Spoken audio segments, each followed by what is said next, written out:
Bonjour à tous. En route pour les élections locales, je reçois Monsieur Thierry Guédé, candidat à la mairie de Cocody. Bonjour Monsieur Guédé. Bonjour Angerman. Alors, vous conduisez la liste indépendante Cocody en jour, Cocody toujours avec le TGV. C'est bien ça? Si je regarde très bien votre affiche, le T c'est pour Thierry, le G c'est pour Guédé, quant au V je ne sais pas. Ben voilà, avec le V nous oriente vers la victoire du Seigneur. Donc avoir le TG sans le V, ce ne serait pas complet. Très bien. Alors, qu'est-ce qui s'est passé hier à Nono? Il y a eu un peu de violence. Oui, effectivement, il s'agit d'une problématique ancienne entre un candidat qui est dans la course même à Cocody et un problème terrien. Donc, ces affiches ont suscité une problématique dans le quartier. Donc, il y a eu des moments chauds, mais bon, je pense que tout est rentré dans l'ordre. Est-ce que ça se passe ainsi souvent? Oui, il y a des cas que nous... Beaucoup de tensions autour des problèmes fonciers. Oui, mais bon, ça se constate, mais c'est des cas qui sont réglés au tribunal. Oui, ça existe dans la commune. Qu'est-ce qui vous attache en fait à Cocody? Alors, d'abord, Cocody m'a tout donné. Et ce qui me motive aujourd'hui, c'est la situation des populations en difficulté et quelquefois délaissées. Et aujourd'hui, notre motivation de briguer le poste de maire vont permettre à ces populations-là de sortir de la situation qu'elles vivent aujourd'hui. Mais aujourd'hui, vous êtes membre du conseil municipal. Ouais. Est-ce que vous assumez le bilan de ce conseil municipal sortant? Je vais dire en partie. En tant que conseiller municipal, je dirais en partie. Voilà. Ouais, donc vous êtes également concurrent face aujourd'hui au maire sortant. Oui. Pourquoi allez-vous en indépendant à ces élections municipales? D'abord, j'étais candidat indépendant en 2013 et je reconduis encore ma candidature en tant qu'indépendant en 2018. Alors, pour moi, l'indépendance d'abord est le meilleur parti où l'on s'exprime le mieux et que la cohésion aussi est vraie. Et en étant indépendant, pour moi, c'est un moyen de réconcilier les populations, c'est un moyen de permettre à toute population de se rapprocher du maire. En étant indépendant, on est libre dans sa gestion. Vous trouvez que ce serait plus crédible d'aller en indépendant que de partir à ces élections avec l'étiquette d'un parti politique? Oui, pour moi, beaucoup de personnes ne croient pas qu'en étant indépendant, on peut briguer un poste de maire. Bon, vous verrez ce qui va se passer bientôt, le 13 octobre prochain. Pourquoi voulez-vous être maire? Alors, je vais être maire parce qu'il faut noter qu'avant d'être maire, nous avons créé la Fondation Cocody, qui a 10 ans aujourd'hui. Elle a vu le jour en 2008. Et nous avons parcouru Cocody. Nous avons approché les populations. Nous avons contribué, nous avons fait des actions. Et nous avons constaté aussi qu'il y a un gros vide. Et nous avons aussi constaté que les populations n'étaient pas dans leur forme normale. Il y a beaucoup de déceptions, il y a, on pourrait dire même, la population... Beaucoup de désillusions aussi. La population se sent même pas considérée, je pense, par la mairie. Ouais, donc ça crée une situation de déception. Et après tout ça, nous avons décidé de briguer ce poste pour apporter un mieux-être. Et voilà, un mieux-être aux populations. Alors, tout à l'heure, vous me disiez que vous assumez le bilan de ce conseil municipal sortant. Est-ce que vous auriez donné votre nom à un centre commercial communal? Non, j'aurais pas fait ça. En plein exercice? J'aurais pas fait ça. Pourquoi? Ça donnait... D'abord, c'est pas normal, en étant en fonction, de s'attribuer une identité publique. Hein. Et puis, par la suite, il est mieux de laisser d'autres personnes vous mettre en avant. Ça, c'est la première des choses. La deuxième, moi, je n'aurais pas fait ça. Non. Tout simplement. Tout simplement. Avant d'entrer dans le vif de votre programme, nous allons écouter les habitants de Cocody qui font eux-mêmes l'état des lieux, des problèmes, des difficultés, des problèmes de développement de leur propre commune. Et après, on va reprendre le cours normal de cet entretien. Cocody a aussi ses lots de problèmes, notamment le quartier Palmeraie où on parle d'inondation à tout moment. Au niveau des marchés, il va falloir aussi essayer d'agir de sorte à ce que le vivrier soit vraiment auprès des ménages et que les femmes ne soient pas... En fait, il faut qu'il y ait un marché de grossistes, un marché de gros plutôt au niveau de Cocody. Et puis au niveau, j'allais dire, habitation, qu'on permette aux uns aux autres de ne pas construire n'importe comment, surtout au niveau des quartiers où les gens barricadent et ça crée des embouteillages, où d'autres se lèvent, ils font des R+2, +3 alors que ce n'est pas préconisé. Il doit s'occuper des ordures aujourd'hui qui... Bon, mais une fois voté, bon, on s'en fout, quoi. Puisque les gens ne passent pas chaque jour pour ramasser les ordures. Souvent, il y a les dépôts des ordures dans les coins. Cela entraîne certaines maladies, comme le paludisme, la fièvre typhoïde. Surtout le quartier d'Anono même est trop sale. Il y a des eaux de ruissellement qui passent. L'installation, le commerce, même qu'on voyait même à la gare. Et puis, nos parents, nos frères et sœurs ne sont pas bien installés. Il y a les transporteurs aussi qui ont du mal à avoir des gares appropriées. Donc tout ça, ça cause beaucoup de problèmes, beaucoup de soucis. Et puis nous qui devons nous déplacer aussi, ce n'est pas facile. On a un problème avec les syndicats d'abord. Les syndicats nous fatiguent et les routes aussi ne sont pas trop aménagées. Les embouteillages sont trop au niveau d'Atoban là. Voilà, les embouteillages là, c'est pas facile. Alors Monsieur Guédé, parmi les problèmes, il y a... On les écoutait tout à l'heure, vos habitants. Parmi les problèmes, il y a la question des inondations, mais aussi des constructions anarchiques. Qu'auriez-vous fait? On sait que les inondations nous ont laissé de tristes souvenirs il y a quelques semaines. Bon, moi j'ai commencé par les constructions anarchiques qui causent aussi des problèmes d'inondation. Donc, c'est de revoir. C'est de revoir les autorisations de certaines maisons qui sont mal loties ou qui ont vu le jour entre deux caniveaux où il y a des constructions de magasins, etc. Ou des nids d'eau. Ou des nids d'eau. Donc on va d'abord faire l'état des lieux et par la suite, on va remonter à la problématique qui crée les inondations. La Palmeraie est un secteur difficile parce que dans son histoire, la Palmeraie ne devrait pas être un lieu d'habitation. Et donc, beaucoup de travaux ont été faits pour construire là-dessus. Et au jour d'aujourd'hui, les écoulements d'eau en cas de forte pluie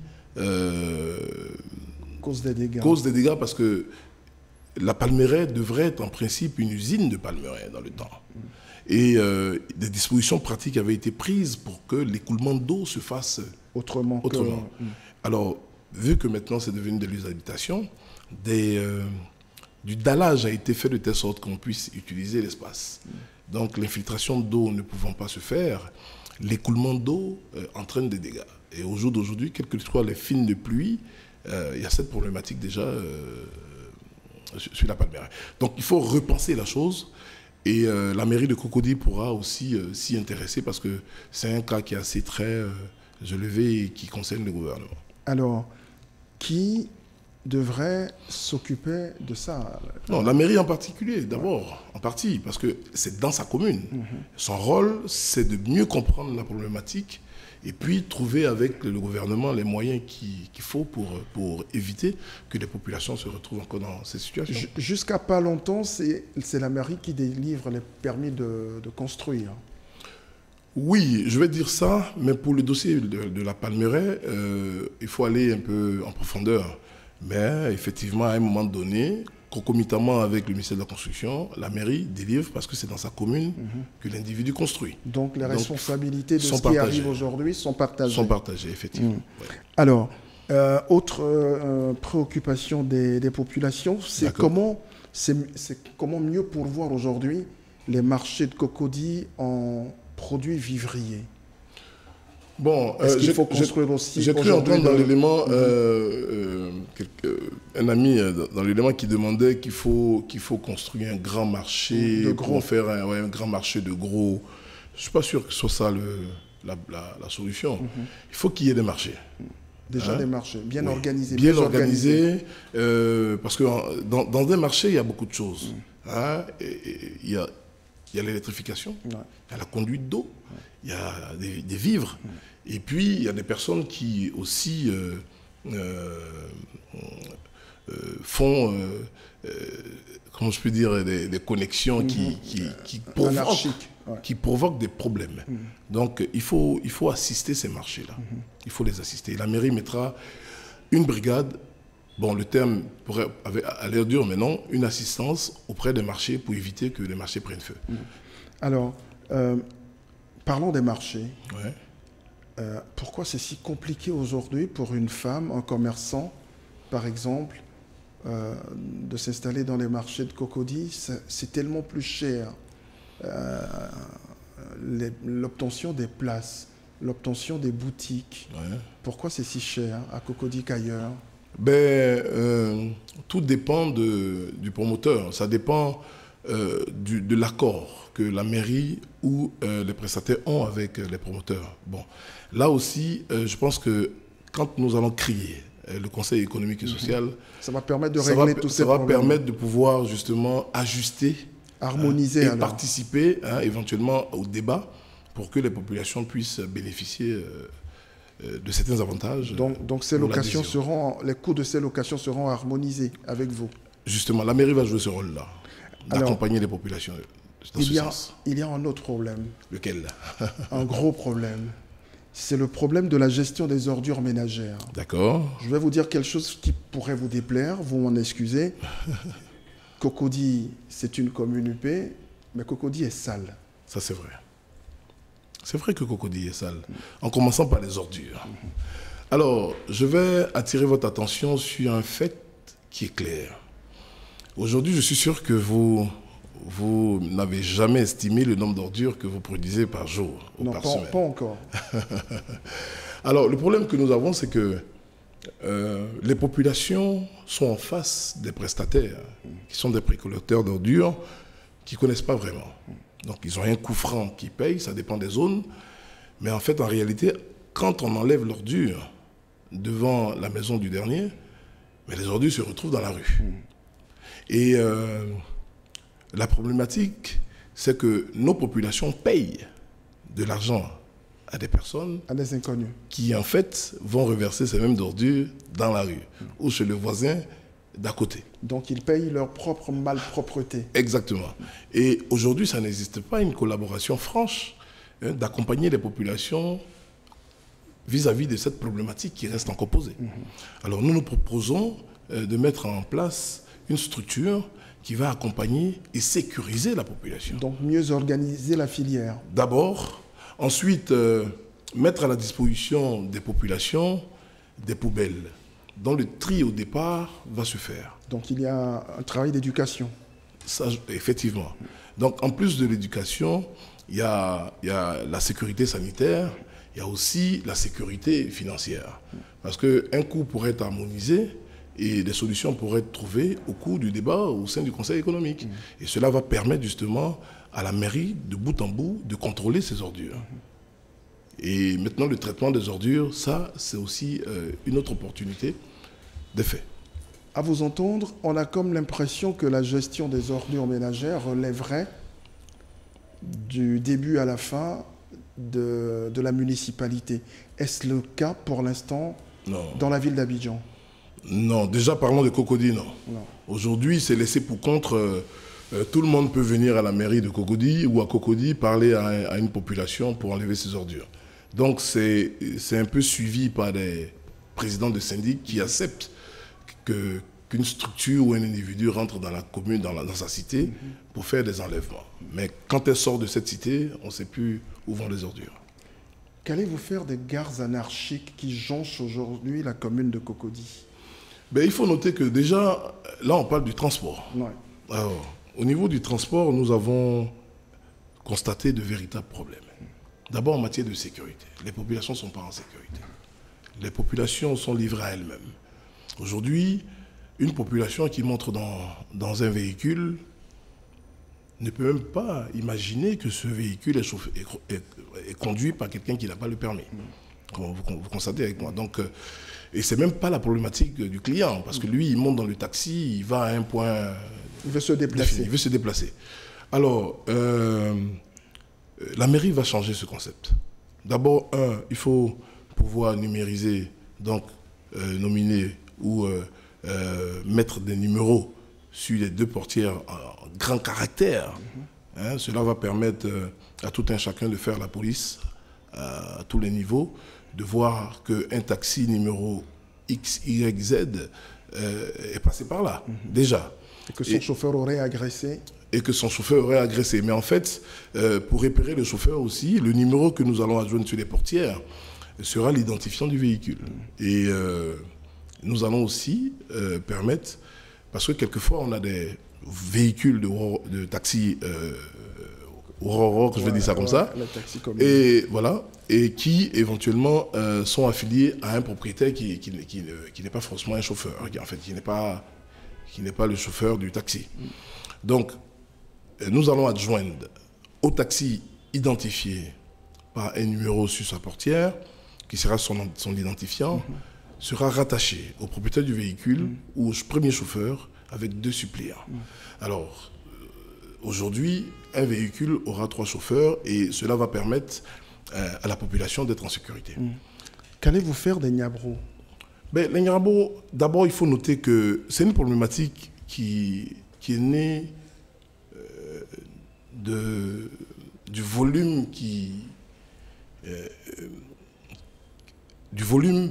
a été pris par le maire sortant. Il faut noter que en 2013, il y avait 14 syndicats et aujourd'hui, nous avons 26. Donc, il y a 12 nouveaux qui sont venus. Donc, ça crée une problématique énorme. Donc, les Niabro se sont aussi installés et ça crée beaucoup de... D'où la suspension des gares dans le temps. Et là, ça a repris. Et qui n'a pas marché. Et là, ça a repris encore. Et qui pose de vrais problèmes d'autorité. Voilà. Et donc, nous avons une solution là-dessus. Nous sommes rapprochés des syndicats de transporteurs pour leur permettre, ensemble, qu'on puisse trouver un consensus. L'idée, nous allons baisser, en plus de la sécurité que nous allons instaurer, nous allons baisser le coût de la taxe mensuelle de gare, et par la suite, on va leur demander aussi de réduire leur coût pour permettre à la population d'être à l'aise en matière de circulation de la commune.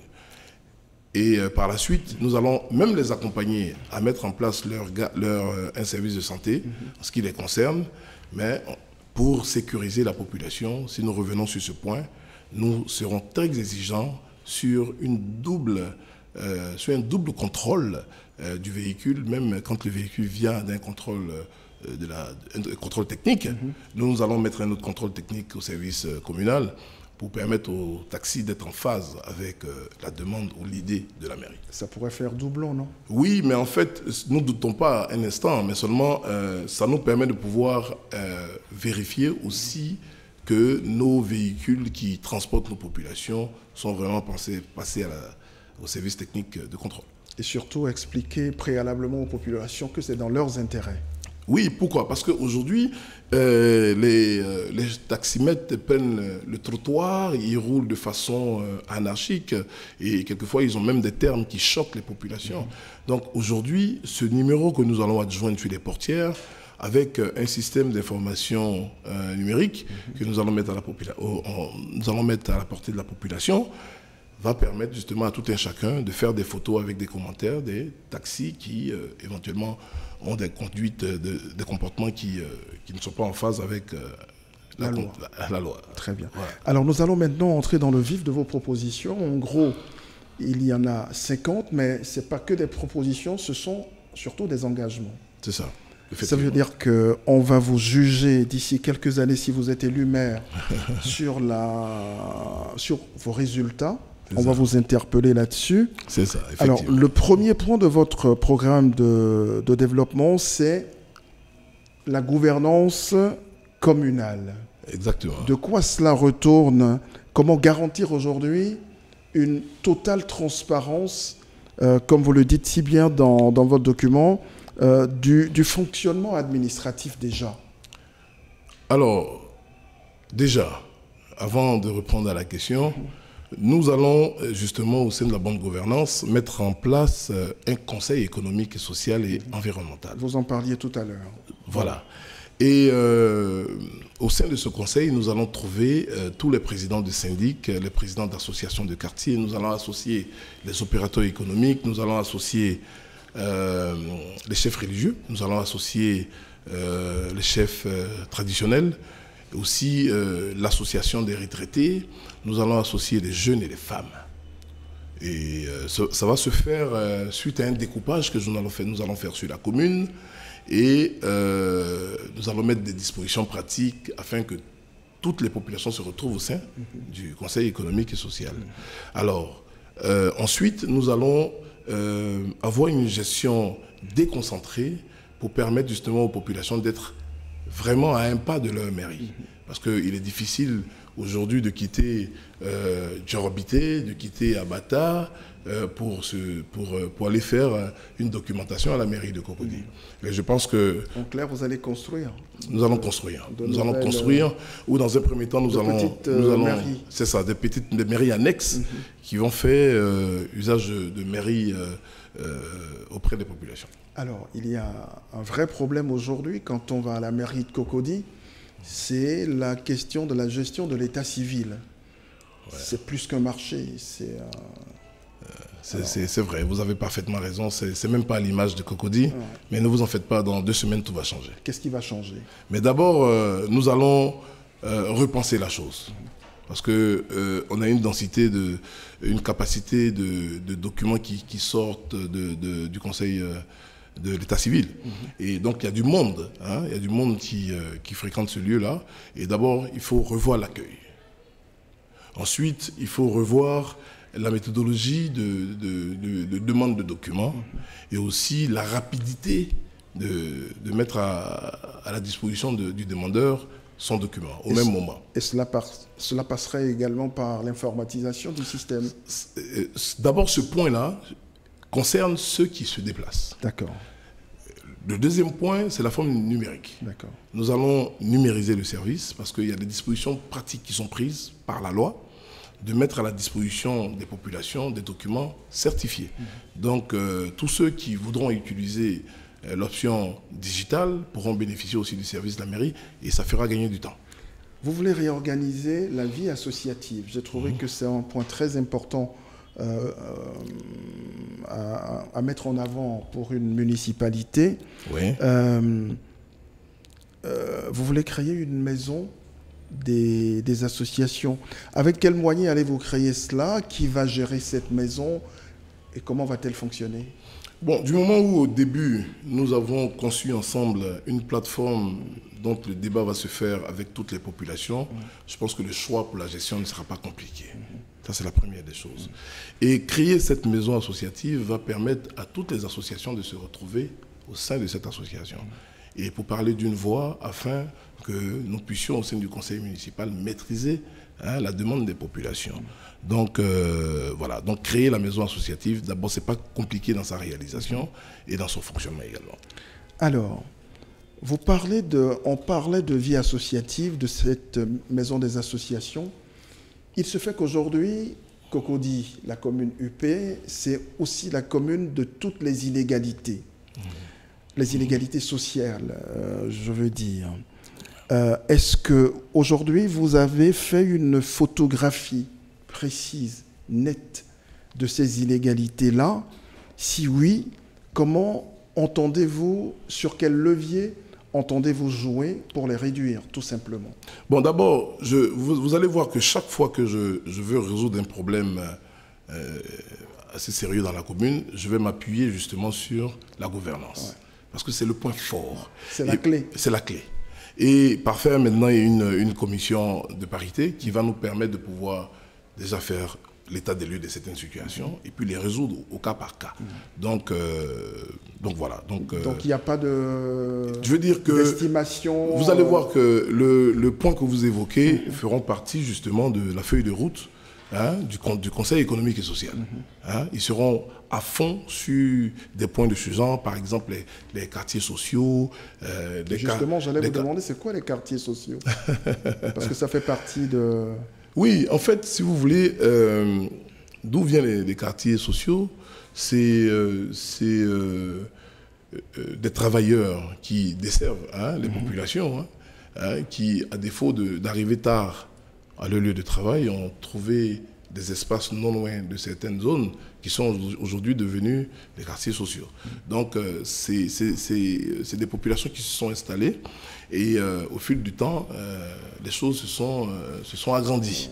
Alors, voilà, nous sommes dans cette précarité-là et éventuellement, aujourd'hui, on constate qu'ils sont déguerpis, mais des solutions d'accompagnement ne sont pas très visibles. Vous pensez à Cocody Danga?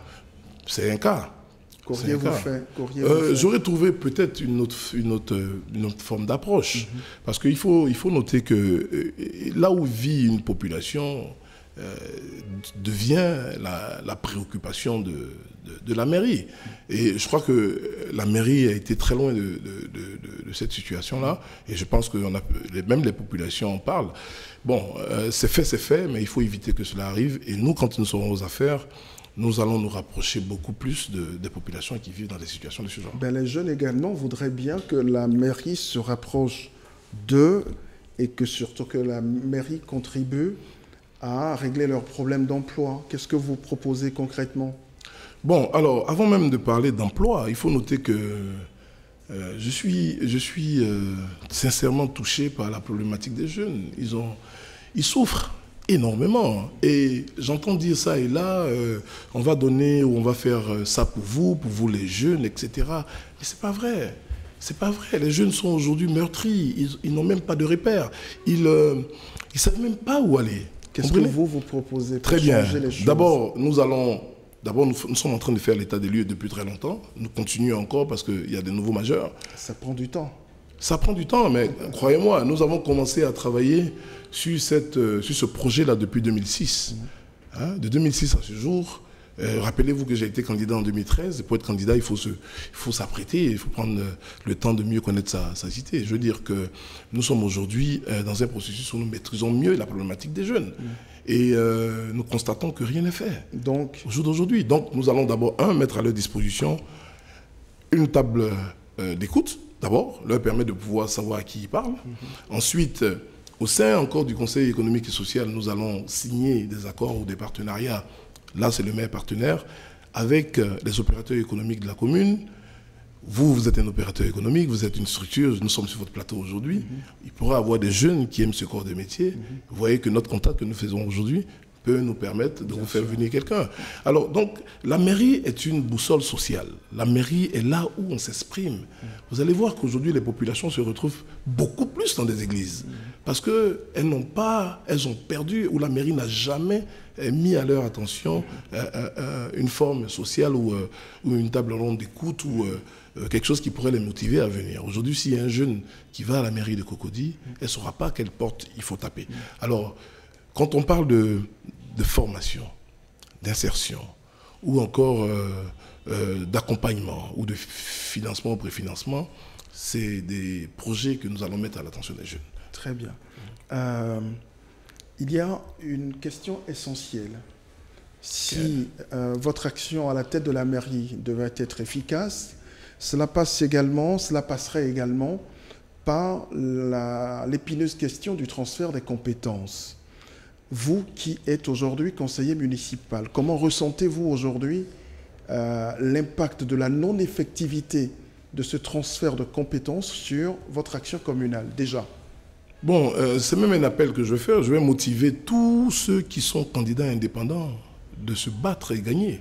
Parce que vous allez constater qu'en étant tous Si tout le indépendants... monde gagne... Oui, bon, la majorité l'emporte. Oui, bien sûr. C'est la majorité. Ouais. Donc, ce débat-là au district va se faire. Et la liberté d'expression va motiver justement les autorités à comprendre. Est-ce que c'est le district qui transfère les compétences ou l'État? Non, parlons de l'État, autant pour moi. Donc l'État va comprendre qu'aujourd'hui les populations déjà, par le choix du maire élu, est un message. La première des choses. La deuxième des choses, il faut que le gouvernement comprenne que les choses évoluent. Les communes grandissent, les populations demandent beaucoup plus. Il faut qu'elle libère la gestion communale au maire. Aujourd'hui, dans certains pays, la mairie gère son énergie, gère sa salubrité. Parce que la transformation des ordures est une opportunité de gain. Il faut trouver des richesses pour ces populations.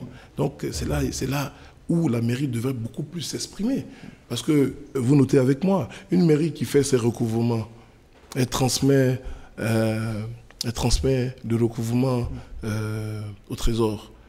Mais le retour après la validation de son budget triennal met en difficulté même le maire qui a fait la collecte de fonds. C'est incompréhensible. Mais il faut aussi que les mairies comprennent qu'il faut aussi créer des richesses. Il faut développer la commune par des partenariats extérieurs. Et trouver d'autres ressources. D'autres ressources. Et voilà. Et aussi, vous savez que les mairies UP, on va le dire comme ça, comme la mairie de Cocody, financent ou accompagnent les mairies qui ont des difficultés en matière de ressources dans la sous-région.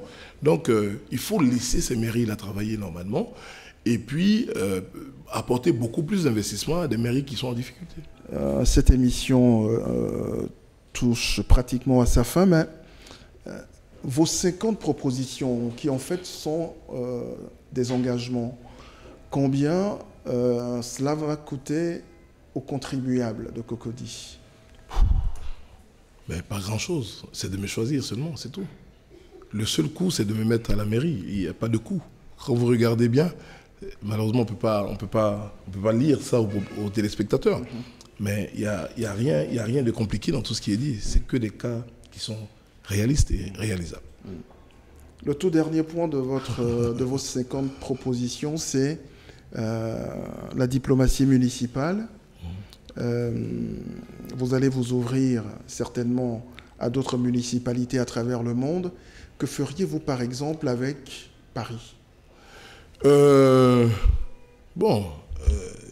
Qu'est-ce que je ferai avec Paris? Paris, aujourd'hui, je pense que même dans le plan de Fauboigny, Paris était un modèle, a été un modèle ou est toujours un modèle. Donc, Paris est aussi une source d'inspiration. Donc, on peut tenir compte de Paris, mais il y a d'autres pays. Moi, par exemple, je vous dis, je vous fais savoir en matière de collaboration extérieure que je travaille pour un gouvernement. Je suis ambassadeur itinérant et représentant spécial du ministre des Affaires étrangères en Afrique de l'Ouest pour le compte d'Haïti. Donc, si Haïti a trouvé un élément important en moi pour une collaboration extérieure, c'est pour dire qu'en étant maire de Cocody, c'est possible de trouver et faire venir des partenaires en Cocody. Alors, Paris, oui, mais on peut aller aux États-Unis, on peut aller où on veut. Alors, plus près de nous, que feriez-vous avec la commune de Ferkes-Sédougou, par exemple? On va les aider à réussir à réaliser leurs rêves. Avec le travail que nous allons abattre à Cocody, Ferkes-Sédougou va se développer, à l'image de Cocody. Voilà. Donc, c'est ce que je peux dire pour aider le futur maire de Ferkes-Sédougou. Alors, Monsieur Guédé, c'est pratiquement la fin de cette émission. Merci d'être venu. Merci. Et je vous souhaite une très bonne campagne. Merci beaucoup. Je voulais profiter de votre micro pour m'adresser à la population de Cocody. Est-ce que c'est possible? C'est possible. La caméra est là. Merci beaucoup. Chère population de Cocody, votre ami et frère, votre fils, Thierry Guédé, le TGV est en face de vous aujourd'hui. Et l'occasion que Dieu nous donne de vous parler aujourd'hui est une façon pour vous de prendre et de vous réveiller pour voir, enfin, voilà la personne que nous cherchions depuis pour notre commune. Cocody s'est égaré. Cocody s'est enterré. Et vous et le TGV ensemble, nous allons refaire renaître Cocody comme vous le souhaitez. Et pour le faire, il faut juste noter que c'est en moins de quelques jours. Vous devez vous lever le samedi 13 octobre, dès 7 heures. Pour l'urgence, laissez tout et concentrez-vous sur votre électorat, votre vote. Il ne faut pas oublier que le changement commence maintenant. Il faut vous lever et venir voter votre ami et frère, votre fils, Thierry Guédé, pour la renaissance de Cocody. Que Dieu nous bénisse. Merci. J'espère que votre message sera entendu. Très bonne journée. Merci beaucoup. Merci.